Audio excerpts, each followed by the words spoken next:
Welcome everyone and thank you for watching. We're going to be making some super yummy and tasty Char Siu, also known as barbecue pork ribs. For today's recipe, you will need 10 meaty pork ribs, and the most important part is marinating these pork ribs.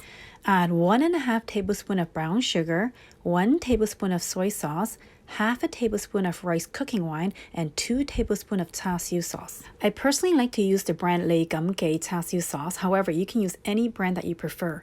Mix well to ensure that all the ribs is coated with this beautiful sauce. Please remember to hit the like button and subscribe if you have not already. Cover and marinate these pork ribs overnight in the fridge. Remember, the longer you marinate the pork ribs, the more tasty it will be.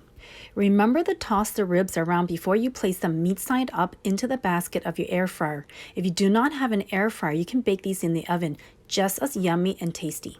I have a small air fryer, so I'm only cooking half of the pork ribs. If you have the larger air fryer, you can cook all the pork ribs at the same time. Cook the pork ribs for 10 minutes at 180 degrees Celsius.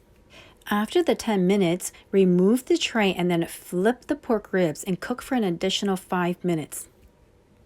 If you want to try another super yummy dish, try to use this sauce with chicken thigh meat. Turns out juicy and yummy and tasty every single time. This step is completely optional. I'm adding a honey glaze to make sure these pork ribs turn out beautiful, yummy, and finger-licking good.